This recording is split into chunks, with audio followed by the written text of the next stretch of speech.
call Nigel Farage to make his maiden speech. Mr. Deputy Speaker, thank you very much indeed. I believe it's customary in a maiden speech to pay tribute to your predecessor, which I'm very happy to do.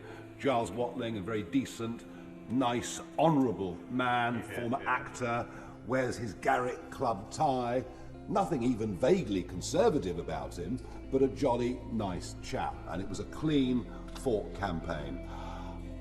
The Right Honourable Member for Holland and South Deepings earlier made reference to Clacton as being the place for a traditional English seaside holiday, and indeed it is, with its pier and its miles of sandy beaches and its arcades, and perhaps it's not the holiday that's as popular as it used to be now that people go to Spain and elsewhere, but it's still there. There are other parts of the constituency that are genteel, quite wealthy, but if we go to places like Jaywick, we find the most deprived community in the whole of the United Kingdom. Those communities have little faith or trust or belief that government can make their lives better. Indeed, what I found knocking on doors, people saying we want to get on, we want to make money, but as soon as we work for 16 hours a week or more, our benefits get taken away. We're better off staying on benefits. I have to say, I feel immensely sorry for people who the benefit system, which is designed to help them, is actually keeping them trapped in levels of relative poverty. So I will do my best as the MP for the area to bring business, investment, private money into the constituency with jobs and training and skills.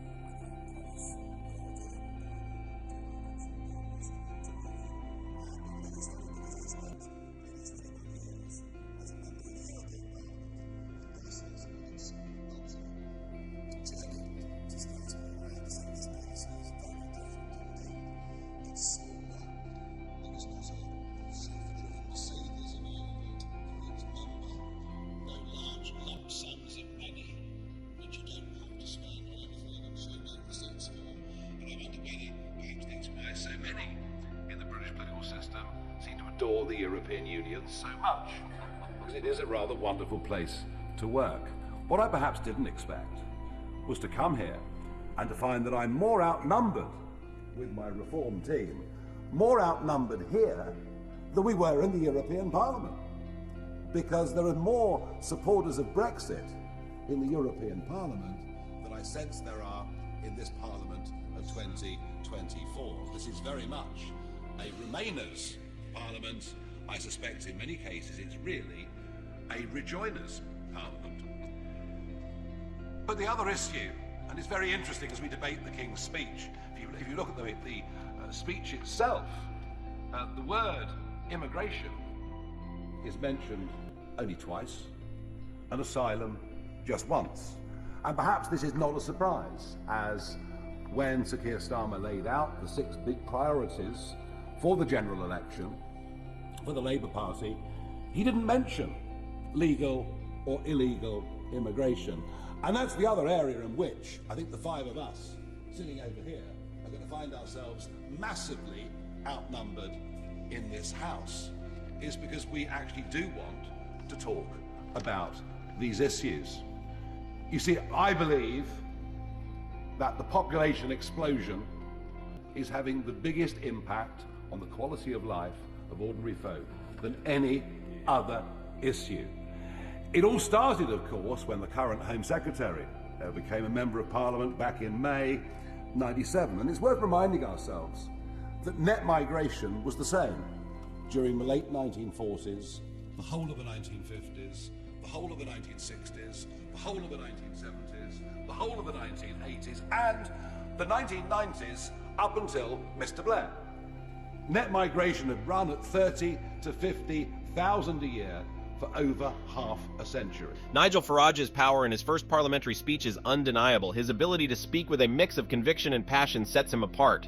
From the start, he makes it clear that his primary concern is the sovereignty of the United Kingdom, which he addresses with palpable urgency. Farage's approach isn't just political rhetoric, it feels like a personal mission. Every sentence is filled with determination, making you feel that the future of the country is at stake, and he is there to defend it with everything he has. What's most impressive impressive is his skill in turning complex ideas into straightforward messages. Farage doesn't get lost in technical jargon or vague statements. Everything he says is designed to connect with the everyday person. He speaks as if he's having a conversation with the average citizen, not just the political elite. That's what makes him such a polarizing figure. Some view him as a savior, others as a provocateur, but no matter where one stands, his ability to energize his audience is undeniable. In his speech, Farage continuously challenges the status quo. He refuses to accept the established system, making it abundantly clear that he won't back down.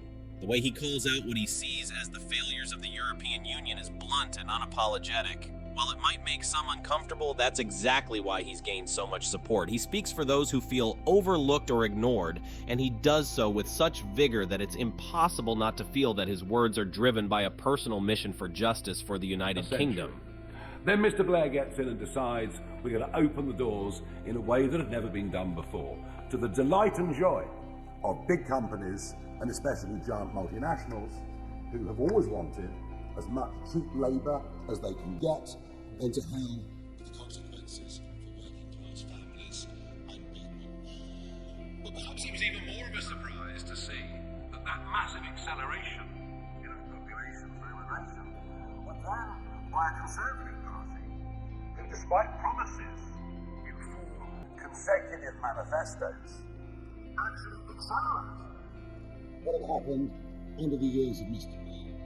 There's obviously a population increase of 10 million people, 16 times of Labour on its last landslide. Even the net figure is a migrant a minute, even during the course of this debate. Many hundreds more people will come to our country.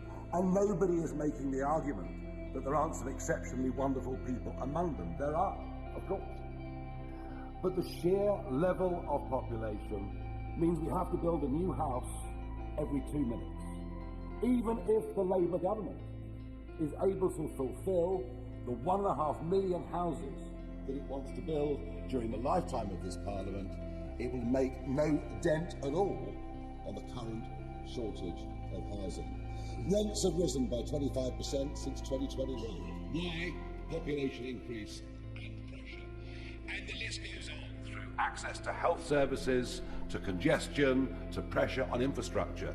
The population crisis is the biggest impact, affecting people's lives, damaging their quality of life, and virtually nobody in this place even wants to talk about it. But perhaps it's on illegal immigration that I do really want to make a point. 4 years ago, I went out into the English Channel repeatedly, filming dinghies coming across the channel, dinghies with an average of 16 people per boat.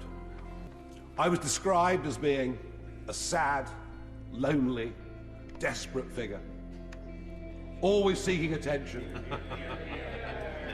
And I've no doubt there are some that think that's still the case today. Thank you. But I did it because it was obvious to me what was going to happen.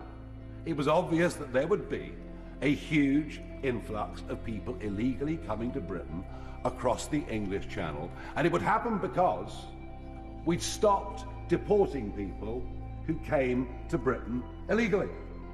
And perhaps the Labour Party might want to reflect themselves on the last period of Labour government, where we had Home Secretaries like David Blunkett, far, far to the right of people like the Shadow Home Secretary today.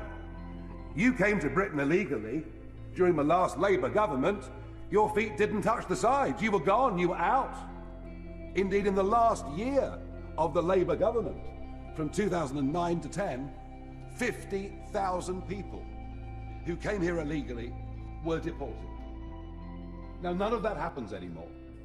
It didn't happen under 14 years of Conservatives, and it clearly isn't going to happen under this Labour government. And I wonder why. I think you'll find it's the increased role of a court overseas that was set up in the wake of World War II with the very, very best of intentions that has now completely outlived its usefulness. It is, of course, called the ECHR, the European Court of Human Rights, and it was the Labour government that enshrined the Convention into British law. We will not stop the boats even if we sent a handful to Rwanda.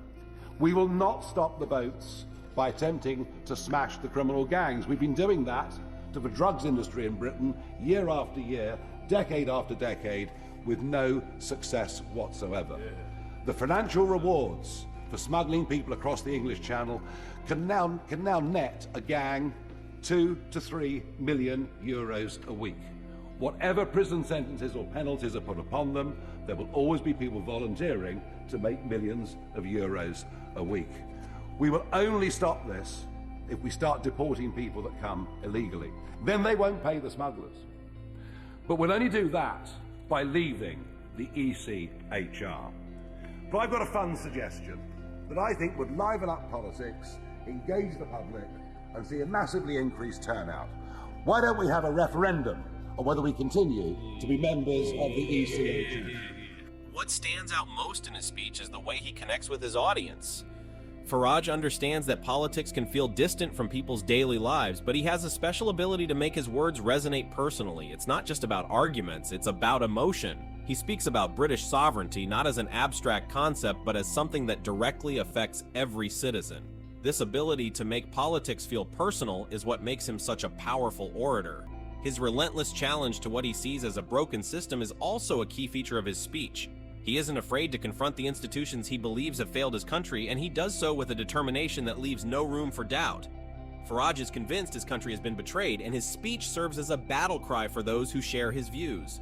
This kind of direct, emotional rhetoric is why he has garnered both significant support and opposition, but without a doubt, he leaves no one indifferent. Finally, what makes his speech so effective is his ability to blend the personal with the political. Farage isn't just talking about policies or numbers, he's talking about values and identity. For him, the future of the UK is more than just a series of political decisions. It's a matter of national survival.